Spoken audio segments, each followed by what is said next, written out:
ही रेसिपीसुद्धा तुम्ही मुलांच्या टिफिनला आवर्जून द्यावी. खूप छान, हेल्दी आणि टेस्टी आहे आणि बनवायलाही सोपी आहे. पालक मुलं खात नाही, सोयाबीन काही खात नाही, तर या भाताच्या निमित्ताने तरी खातील. तांदूळ कमी घ्यायचे, डाळी जास्त घ्यायच्या आहेत. मूग डाळ, मसूर डाळ आणि तूर डाळ. हरभऱ्याची डाळ घ्यायची असेल तर तीही टाकू शकता, पण थोडी कमी घ्या. डाळ आणि तांदूळ स्वच्छ धुतल्यानंतर पाणी टाकायचे आणि भिजत ठेवायचे. जोपर्यंत आपण हे बाकीचं चिरून घेतोय तोपर्यंत ते छान भिजतील.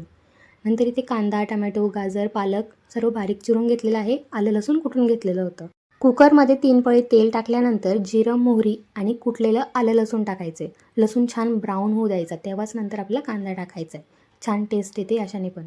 कांदा आणि गाजर परतल्यानंतर मसाले टाकतोय आपण. हळद, लाल तिखट, धना पावडर, गरम मसाला आणि कांदा लसूण मसाला टाकायचा आहे.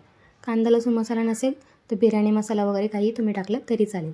नंतर आपण याच्यामध्ये पालक टाकूया बारीक चिरलेली आणि मसाले छान आता परतल्यानंतर पालकही परतून झाली. सोयाबीन मी स्वच्छ धुवून घेतलेले होते, तसेच टाकणारे भिजवले वगैरे काही नव्हते. परतून घेतले.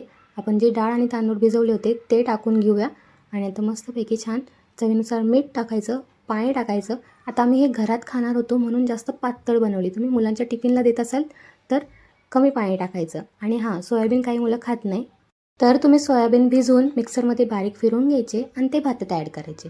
दिसतही नाही आणि समजतही नाही मुलांना की याच्यामध्ये सोयाबीन आहे. आवडीने खातील. मस्तपैकी 2 शिट्ट्या काढून घेतल्या. एक उकळी आल्यानंतर झाकण लावलेलं होतं. 2 शिट्ट्या काढल्या. भात आपला छान शिजलेला आहे, बघू शकता. खूप छान टेस्टी लागतो. जरूर ट्राय करून